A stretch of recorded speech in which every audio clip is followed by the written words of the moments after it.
D-Day, when doubt met courage. On the morning of June 6, 1944, at 8:30, Lieutenant General Omar Bradley found himself standing on the bridge of the USS Augusta, a heavy cruiser, and what he was witnessing through his binoculars was nothing short of his invasion falling apart before his eyes. The salt spray had smeared the lenses, but he could still make out Omaha Beach, or at least what remained of it. The surf was filled with floating bodies, and along the waterline, landing craft were ablaze and burning. The soldiers who'd managed to reach the sand were lying there completely still, trapped behind steel obstacles and pinned down by relentless German machine gun fire that hadn't let up since the sun came up. Bradley had promised these men that the naval bombardment would completely wipe out the German defenses before they even set foot on French soil. He'd assured them they'd only be facing demoralized, second-rate troops who wouldn't put up much of a fight. But now, with roughly 2,000 of them either dead or dying, this general, the man commanding all American ground forces, was actually considering something unthinkable: evacuation. The idea was to pull the survivors off Omaha, redirect the incoming waves to Utah Beach, or perhaps to the British sector at Gold, and essentially admit that the American assault had failed before it had really even gotten started. What Bradley couldn't possibly know from his position 8 miles offshore was that somewhere in all that chaos, a 51-year-old general with a bad heart and a walking cane was about to change absolutely everything. From the very beginning, the British had harbored doubts about the Americans. Field Marshal Alan Brooke, who served as chief of the Imperial General Staff and held the position of professional head of the British Army, maintained a diary throughout the entire war. In those private pages, he documented his candid thoughts about strategy, about Churchill, and about the American allies whose entry into the conflict had essentially saved Britain from what seemed like certain defeat. Brooke had respect for American industrial might. There was no question about that. The factories in Detroit and Pittsburgh were churning out tanks, aircraft, and ammunition at production rates that the Germans simply couldn't hope to match. But when it came to American soldiers, well, that was an entirely different matter. In Brooke's assessment, they lacked the combat experience that 2 full years of fighting in North Africa, Sicily, and Italy had given British troops. He believed that American generals didn't fully grasp the nature of the German war machine they were about to confront. This skepticism wasn't born from personal malice or animosity. It came from institutional memory, from hard lessons learned. The British had witnessed the French army collapse in just 6 weeks during 1940. They'd evacuated their own forces from Dunkirk with their backs literally to the sea. Singapore had fallen to them, along with countless other positions, lost to enemies who moved faster and fought harder than anyone had expected.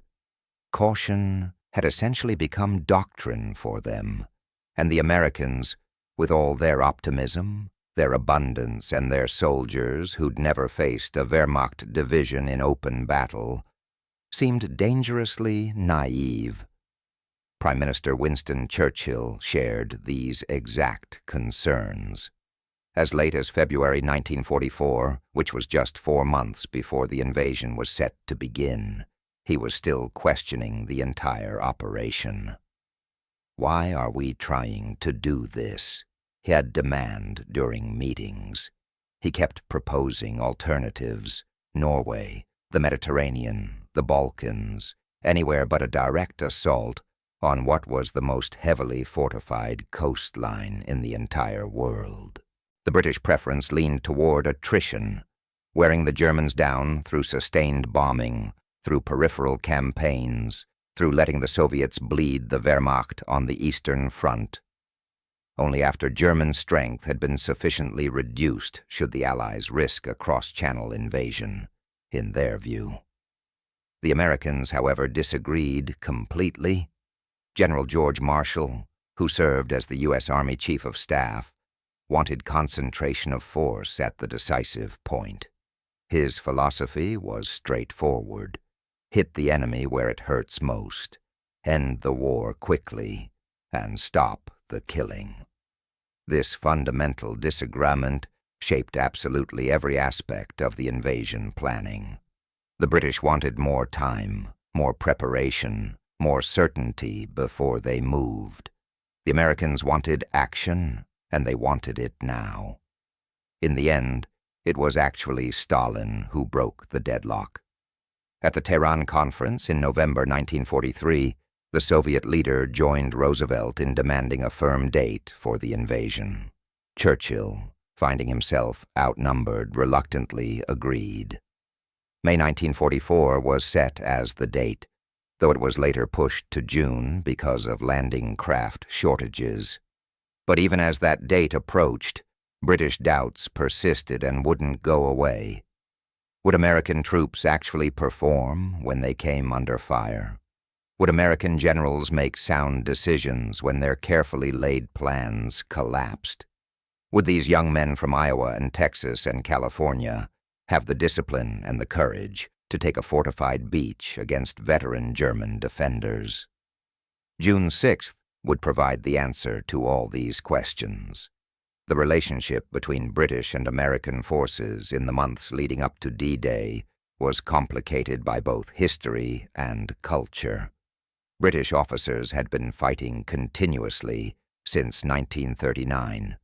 They'd endured the fall of France, survived the Blitz, lived through the disasters of Greece and Crete, and fought the long, grinding campaign in North Africa. They had lost friends, colleagues, and entire divisions in the process. They'd learned harsh lessons about German professionalism and German firepower, lessons paid for in blood. American officers, by contrast, had only entered the war in December 1941. Most of them had never heard a shot fired in anger until North Africa in late 1942. Even the veterans who'd seen action in Sicily and Italy were considered relatively green by British standards. This gap in experience created friction between the two forces. British officers sometimes treated their American counterparts as students who needed instruction and guidance. American officers, for their part, sometimes resented what they perceived as British condescension. The alliance was real and genuine, but so were the underlying tensions. Montgomery himself embodied all these contradictions perfectly. He genuinely respected Eisenhower, the American general who'd been appointed as supreme commander of Allied forces. He also genuinely believed that he understood ground warfare better than Eisenhower ever could or would. In Montgomery's view, the Americans had potential, real potential, but they needed British guidance to realize it fully. Bradley, who commanded American ground forces under Montgomery during the invasion, definitely felt the strain of this dynamic. Montgomery left me with the feeling that I was a poor country cousin whom he had to tolerate. Bradley later wrote in his memoirs. That comment reflected a real dynamic, one that would persist and continue throughout the entire Normandy campaign. But there was another side to British attitudes that's worth noting. Montgomery toured American training camps in England during the spring of 1944. He spoke directly to American soldiers, without notes, connecting with them in ways that surprised even his own staff members. The troops responded warmly to him. They cheered when he arrived at their camps, and they cheered again when he left. Whatever Montgomery thought of American generals, he recognized something valuable in American soldiers. These were young men who were willing to fight. They had crossed an entire ocean to liberate a continent they'd never even seen before. They believed in their cause with an intensity that sometimes made cynical British officers uncomfortable. The question that remained unanswered was whether that belief would be enough when the bullets actually started flying. The planning for Omaha Beach was based on assumptions, many assumptions that turned out to be completely wrong. Army intelligence believed the beach was defended by just a single regiment of the German 716th Static Infantry Division. These were supposedly second-rate troops, older men and foreign conscripts who'd been deemed unfit for service on the Eastern Front.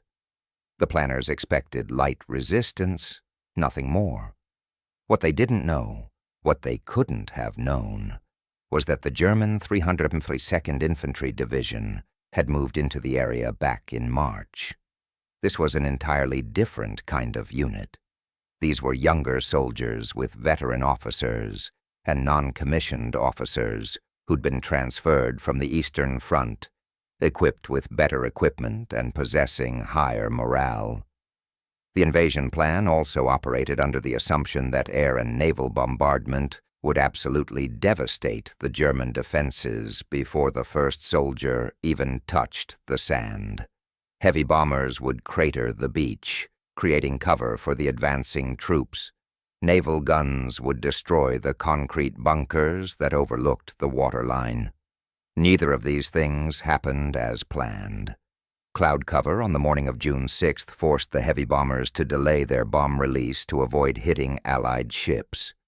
In those brief seconds of delay, the aircraft traveled far enough forward that their bombs fell not on the beach where they were needed, but on the empty fields beyond it. The German positions remained completely untouched. The naval bombardment lasted only 40 minutes, just 40 minutes. Rear Admiral John Hall had argued strenuously for hours of sustained fire, but his superiors overruled his recommendation. It is a crime to send men on the biggest amphibious attack in history with such inadequate naval gunfire support, Hall said at the time. He was absolutely right. And then there were the tanks, the amphibious tanks that were supposed to change everything. The plan called for 32 amphibious Sherman tanks to land with the first wave at Omaha, providing mobile artillery support as the infantry pushed forward. These were DD tanks, fitted with canvas flotation screens that theoretically allowed them to swim ashore from their landing craft. But the English Channel on June 6th wasn't being cooperative. 5-foot swells and strong currents battered the fragile screens mercilessly. In the eastern sector of Omaha, 29 tanks were launched into the water. 27 of them sank before they could reach the beach. Their crews drowned inside them, trapped. In the western sector, the tank commander made a wise decision and refused to launch, ordering his Shermans delivered directly onto the sand instead. The men of the 1st and 29th Infantry Divisions arrived at Omaha without any armor support, without effective air cover, and facing an enemy that was far stronger than anyone had told them to expect. The killing began immediately. There was no gradual build-up. Many soldiers died before they could even exit their landing craft. German machine gunners had registered their weapons precisely on the waterline. They knew exactly where those ramps would drop, and they were ready. When the steel doors swung open, bullets just poured in like water. Men who survived the ramps jumped into water that was over their heads, weighed down with all their equipment. Some of them drowned within feet of the beach they'd come to liberate. Others struggled desperately through the surf, only to find absolutely no cover waiting for them on the sand. The bombing craters that were supposed to shelter them simply did not exist. Company A of the 116th Infantry Regiment, which was part of the 29th Division, landed directly in front of a German strong point. Within just 10 minutes, the company had suffered 96% casualties. Of more than 200 men who'd landed, fewer than 20 reached the seawall alive. The survivors who actually made it to the beach found themselves completely trapped. Behind them was the rising tide, slowly advancing. Ahead of them lay a gradual slope of sand, leading to a seawall, then a band of marsh grass, and then steep bluffs crowned with German bunkers at the top. Every single inch of that ground was covered by interlocking fields of fire. There was no safe route. Men huddled behind steel obstacles that had been designed to rip the bottoms out of landing craft. They pressed their bodies into the sand as hard as they could and prayed for survival. Some were in shock, completely unable to move or respond to any orders being shouted at them. Others were wounded, calling desperately for medics who simply could not reach them through the fire. The official timeline had called for American troops to be 1 mile inland by 8:30 in the morning. 6 hours after the landing began, they held only 10 yards of beach. Just 10 yards. Brigadier General Norman Cota landed at Omaha Beach at 7:30, which was 1 hour after the first wave had gone in. He was 51 years old, serving as the Assistant Division Commander of the 29th Infantry Division, and he was one of the highest-ranking officers to go ashore that day. His landing craft took machine gun fire during the approach. 3 soldiers were killed while exiting the boat before they'd taken a single step on French soil. Cota had actually opposed the daylight landing from the very beginning. At the planning conferences, he'd argued passionately for a pre-dawn assault, believing that the element of tactical surprise offered the best chance of success. His superiors disagreed with his assessment. They assured him that the naval and air bombardment would neutralize the German defenses completely.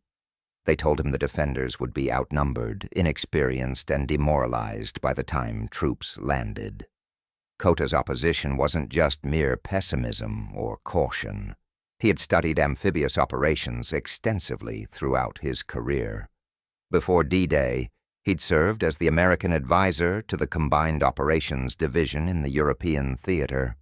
He had personally helped train troops specifically for beach landings. He understood intimately what could go wrong, and he understood the price that would be paid. At a conference on landing assaults held in 1943, Cota had made his case directly and clearly. Tactical surprise is one of the most powerful factors in determining success, he'd told the assembled officers. I favor the night landing. I do not believe the daylight assault can succeed. Other senior officers had shared his concerns about the plan. Major General Leonard Jarrow, who commanded 5th Corps, argued for the same approach. So did Admiral John Hall, who commanded the naval forces responsible for delivering troops to Omaha. All 3 of these experienced men were overruled by higher command. The decision-makers believed firmly that naval and air bombardment would compensate for the loss of surprise. They were wrong, and Cota knew they would be wrong. But once that decision was made, he did what good officers do. He prepared his men for the reality they would actually face. On the afternoon before the invasion, he had gathered his staff together and given them a different kind of briefing. One that was brutally honest. This is different from any of the exercises you have had so far, he told them plainly. The landing craft are not going in on schedule, and people are going to be landed in the wrong place. Some will not be landed at all. We must improvise. Carry on, not lose our heads. Now, standing on a beach that was literally littered with the dead and dying, Cota did exactly what he'd said they must do. He improvised. He walked upright while every other man around him crawled or hugged the ground desperately. Cota strode across that beach as if German bullets simply could not touch him, as if he were immune. He moved from group to group, rallying soldiers who were in shock, physically kicking men into motion when words weren't enough, pointing toward the bluffs and shouting orders over the noise of gunfire. At one point, He encountered soldiers from the 5th Ranger Battalion who were pinned down near the seawall, unable to move forward. He asked their commander what unit they belonged to. "5th Rangers," someone shouted back over the gunfire. Cota's response became absolute legend, words that would echo through military history. "Well, God damn it, then Rangers lead the way." That phrase would eventually become the official motto of the United States Army Rangers. But on June 6, 1944, it was simply a general demanding that his men stop dying uselessly on the beach and start killing Germans. The Rangers at Omaha that day were elite troops, all volunteers who had undergone absolutely brutal training for special operations. They had originally been assigned to assault Pointe du Hoc, a cliff overlooking the beach where German artillery supposedly threatened the entire invasion force. Some Rangers had actually scaled those cliffs in one of the most daring actions of the entire day. But other Ranger units, including elements of the 2nd and 5th Battalions, had been redirected to Omaha when communications completely broke down. They landed, expecting to link up with their comrades at Pointe du Hoc, and instead found themselves in the exact same killing zone as the regular infantry. The Rangers were certainly better trained than most of the soldiers on that beach. They were in better physical condition, no question about it. They had practiced assaulting fortified positions repeatedly during their training. But none of that training mattered. None of it made a bit of difference when you were pinned down behind a seawall with machine gun fire passing just inches above your head. What Cota offered was something that training simply could not provide. He offered leadership by example, a man willing to walk where others would not walk, willing to expose himself to fire that others avoided at all costs. The Rangers followed him, and it wasn't because of his rank or his authority. They followed him because of what he actually did. A soldier nearby happened to have a Bangalore torpedo, which is a long tube filled with explosives designed specifically to blow gaps in wire obstacles. Cota ordered him to use it on the wire that was blocking the path up the bluff. The explosion tore open a breach in the wire. The very first man who went through that breach was shot dead instantly by a German sniper. The soldiers behind him froze in their tracks, suddenly unwilling to follow. Cota did not freeze, not for a second. He walked into the breach himself, went right through that gap in the wire, and started climbing the bluff. When he looked back over his shoulder, he saw that men were following him. Not many at first, just a handful, but then more came. Within hours, small groups of soldiers were pushing inland at multiple points all along Omaha Beach.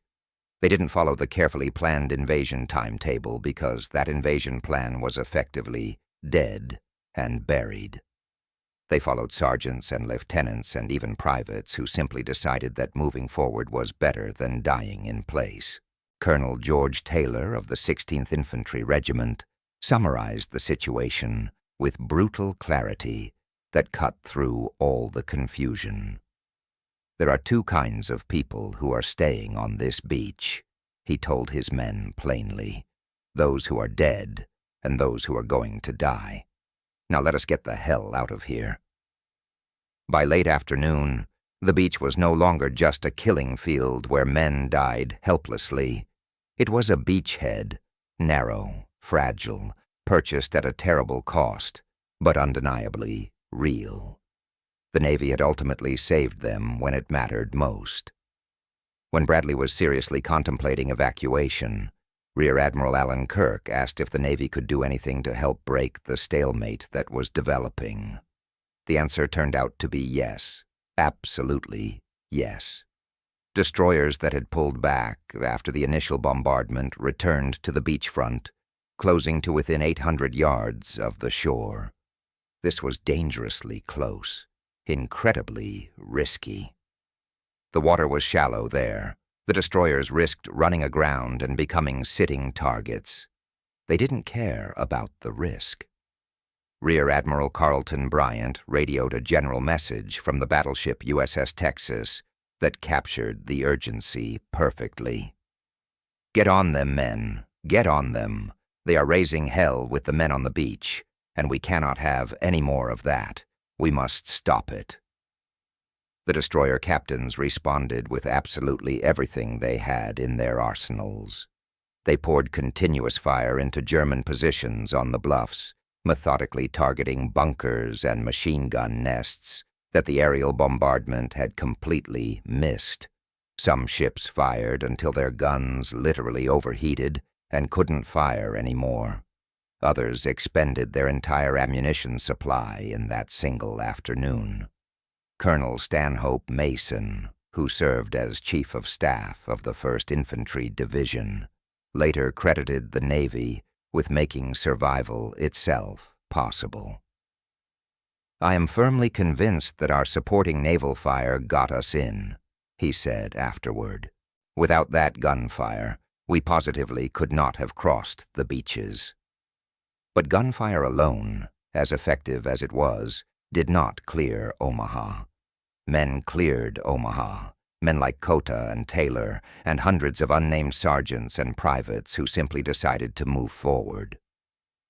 At Utah Beach, located 15 miles to the west, a completely different kind of American leadership was on full display. Brigadier General Theodore Roosevelt, Jr. was 56 years old, making him the oldest man to storm the beaches on D-Day, and he was the only general officer to land with the very first wave of assault troops. He walked with a cane because of arthritis from wounds he'd suffered all the way back in the First World War. He also had a heart condition that he had deliberately hidden from Army doctors because he knew full well they would never clear him for combat duty if they knew. Roosevelt had requested permission to land with the assault troops 3 separate times. The first 2 times, his commanding officer refused the request outright. The third request, which he submitted in writing, was finally approved after much deliberation.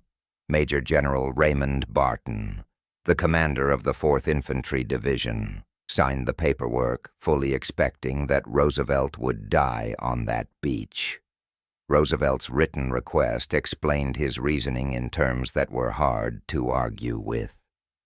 The force and skill with which the first elements hit the beach and proceed may determine the ultimate success of the operation, he wrote carefully. I believe I can contribute materially by going in with the assault companies. Furthermore, I personally know both officers and men of these advanced units, and I believe that it will steady them to know that I am with them. This wasn't empty bravado or ego talking. Roosevelt understood deeply that soldiers fight better, perform better, when they know their commander is sharing their danger with them. He had learned that fundamental lesson back in the First World War when he led troops through some of the worst fighting on the Western Front. He had been gassed and shot during that war. He had won decorations for valor and knew their cost.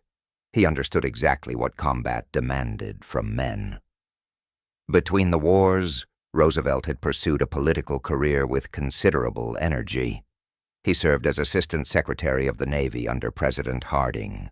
He was appointed governor of Puerto Rico and later became Governor General of the Philippines. He ran for governor of New York and lost that election. When the Second World War began, he was already in his 50s and suffering from health problems that would have easily excused him from any service whatsoever. He didn't want to be excused. That was the last thing he wanted. He returned to active duty and actively pushed for combat assignments, despite his age and despite his various ailments. He saw real action in North Africa and Sicily before being assigned to the 4th Infantry Division, specifically for the invasion. The 4th Division was a different kind of unit compared to the 29th at Omaha. It was a regular Army division, professionally staffed and intensively trained over a long period, but it too was facing its first major amphibious assault against prepared German defenses. Roosevelt believed his presence would make a tangible difference in the outcome. He was absolutely right about that. He didn't die on that beach, but he did land in completely the wrong place. Strong currents in the channel pushed the first wave of landing craft nearly 2,000 yards south of their intended target area. Roosevelt came ashore, looked around to get his bearings, and made a decision that would end up saving hundreds of lives in the process. "We will start the war from right here," he announced to his startled officers. Instead of trying to move his troops to the original landing zone while under fire, which would have been disastrous, Roosevelt ordered them to advance inland from wherever they actually were. He personally reconnoitered the entire area himself, walking calmly through German fire to identify the best routes off the beach. He stood right at the water's edge as subsequent waves continued to arrive, personally directing each unit to its new objective as circumstances demanded. His son, Captain Quentin Roosevelt II, landed that same morning at Omaha Beach, miles away.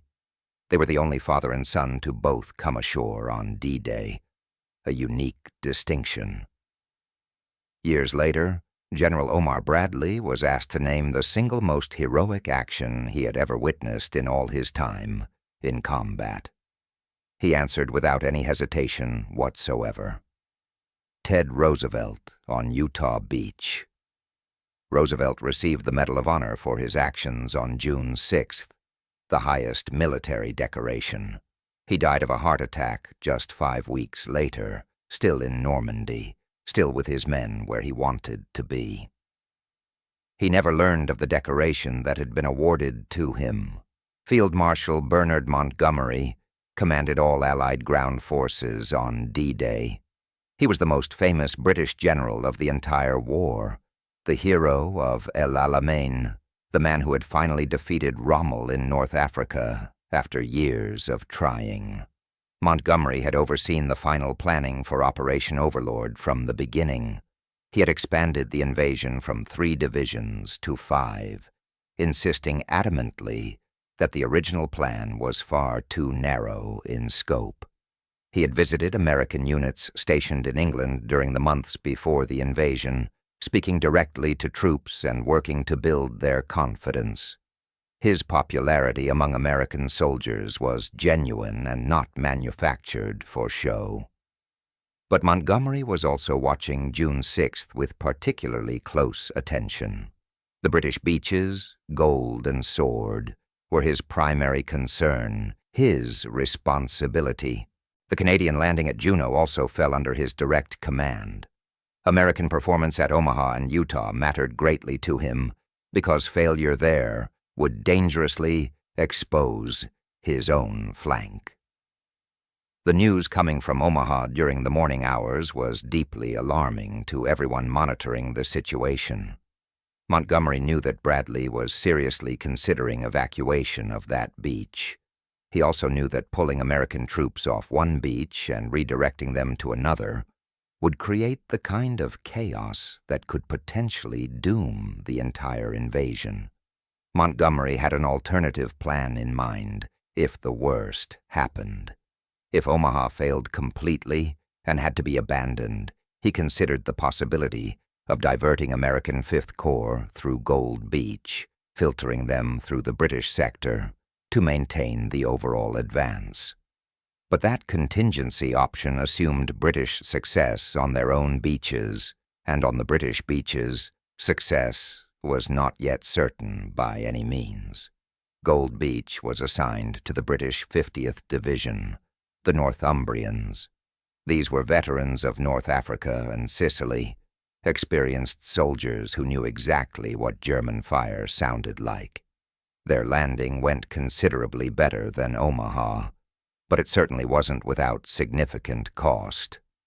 German artillery and mortar fire struck the assault waves hard and inflicted casualties. Several villages along the coast had to be cleared methodically, house by house. At Sword Beach, the British 3rd Infantry Division landed with the specific objective of capturing Caen, which was the largest city in the entire invasion zone. Caen was supposed to fall on D-Day itself, according to the optimistic plans. It would not actually fall for another full month. German armor, specifically the 21st Panzer Division, launched a dangerous counterattack in the afternoon that genuinely threatened to split the British beachhead right down the middle. Only the timely arrival of glider reinforcements from the air managed to turn the tide. Montgomery's ambitious plan to take Caen quickly had failed completely. His optimistic timeline was already in ruins by nightfall on June 6th, but the critically important beachhead still held. And on Omaha, against absolutely all expectations, the Americans had held as well. The contrast between British and American performance on D-Day wasn't a simple story of one nation succeeding while another failed. Both armies faced absolutely determined German opposition throughout. Both armies took heavy casualties that shocked observers. Both armies achieved their minimum objectives while falling considerably short of their more optimistic goals. But the character of the fighting differed in significant ways. British operations were methodical and carefully executed. The 50th Division at Gold Beach advanced according to established doctrine, using combined arms tactics that had been developed over years of hard combat experience. Infantry worked closely with tanks. Artillery supported the infantry advance. Air cover suppressed German positions when possible. The advance was steady and reliable, if not particularly spectacular. American operations, by contrast, were absolutely chaotic from the start. At Omaha, established doctrine collapsed within minutes of the first landing craft touching down. Units that were supposed to assault specific objectives never even reached their designated beaches. Officers who were supposed to lead entire companies died in the surf before giving a single order. The chain of command fragmented into pieces. What replaced that formal doctrine was something far more primal and instinctive: individual initiative, small group leadership, and a willingness to improvise that British observers found both alarming and genuinely impressive. British Army training emphasized following orders precisely. The plan was the plan, and you executed it as written. American training, particularly among the citizen soldiers of the National Guard and the drafted divisions, was considerably less rigid. When the plan failed, which it inevitably did, Americans were more likely to make a completely new plan on the spot. This wasn't always an advantage, to be fair. Sometimes it led to confusion and wasted effort. But on Omaha Beach, where the original plan was effectively dead before it even started, this flexibility proved absolutely essential. The British command watched what happened at Omaha Beach with a complex mixture of horror and growing respect.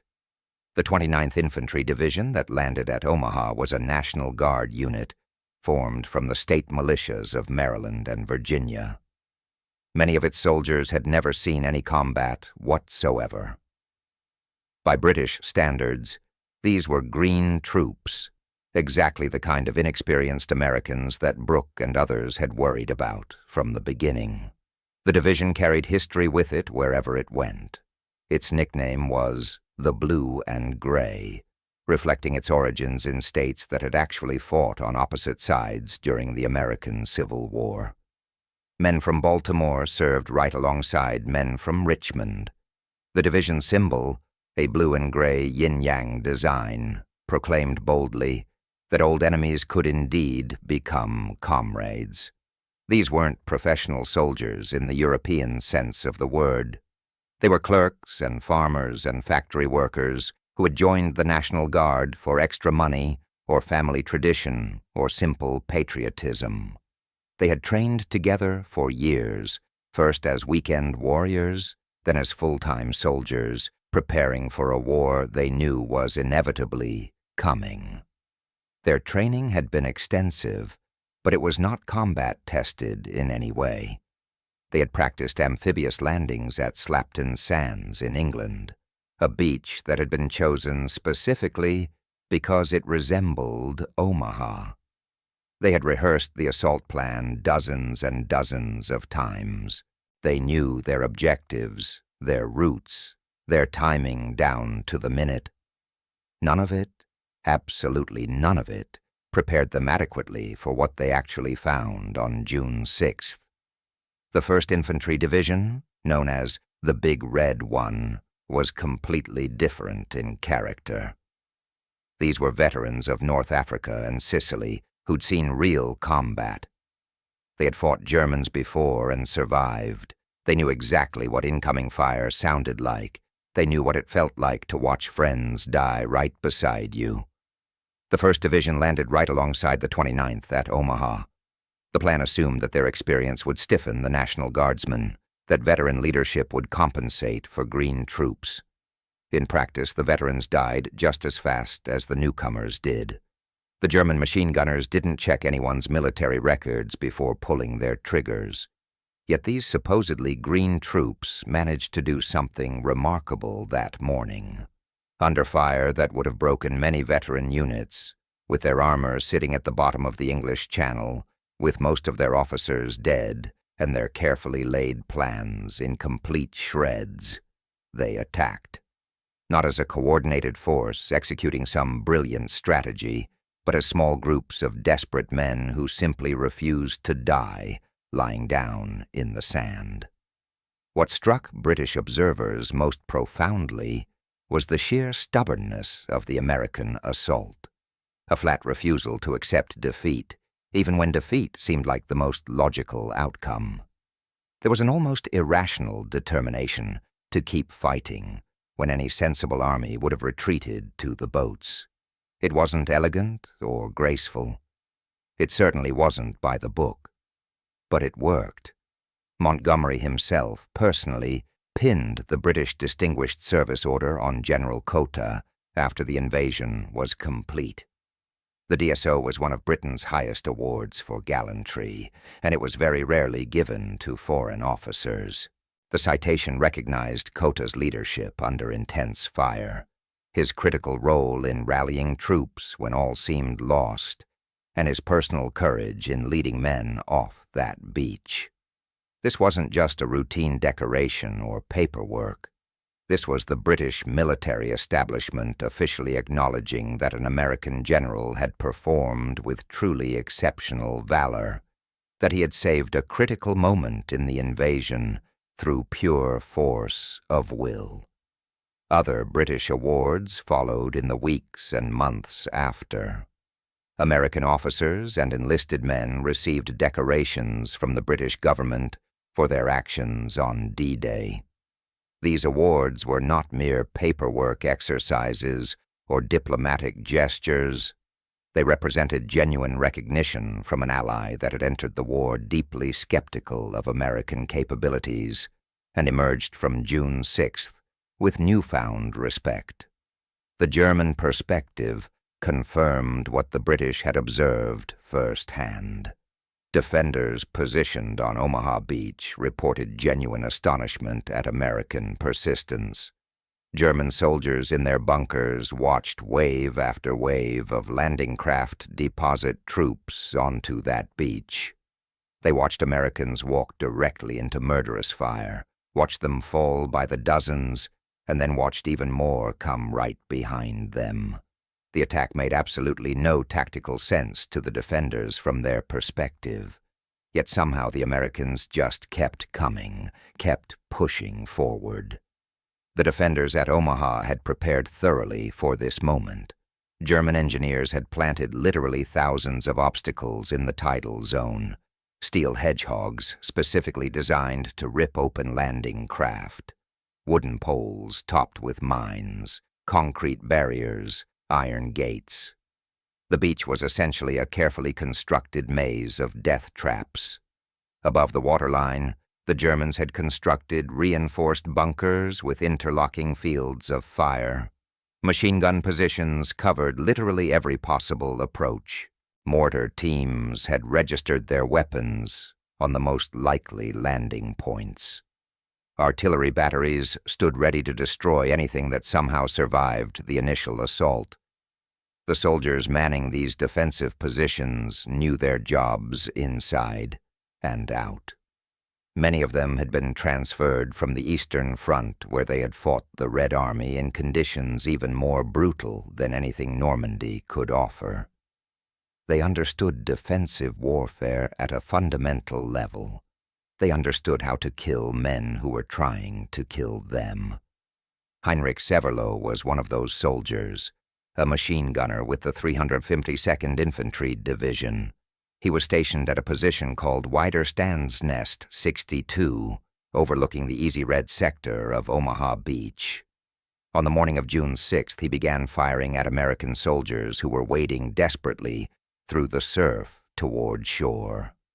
Severloh later claimed to have fired over 13,000 rounds that day, though historians tend to view this specific figure with considerable skepticism. What is absolutely certain is that he watched Americans fall by the dozens throughout the day. He watched landing craft burn and sink. He watched the attack falter repeatedly and believed for several hours that the defense would definitely hold. The fire coming from positions like Severloh's was absolutely devastating to the attackers. Every report reaching the USS Augusta painted exactly the same grim picture. American forces were pinned down and unable to advance. Casualties were catastrophic, worse than anyone had predicted. The beachhead was simply not forming as planned. But the German defenders had a problem they didn't fully appreciate in the moment. They were running out of ammunition considerably faster than the Americans were running out of men willing to attack.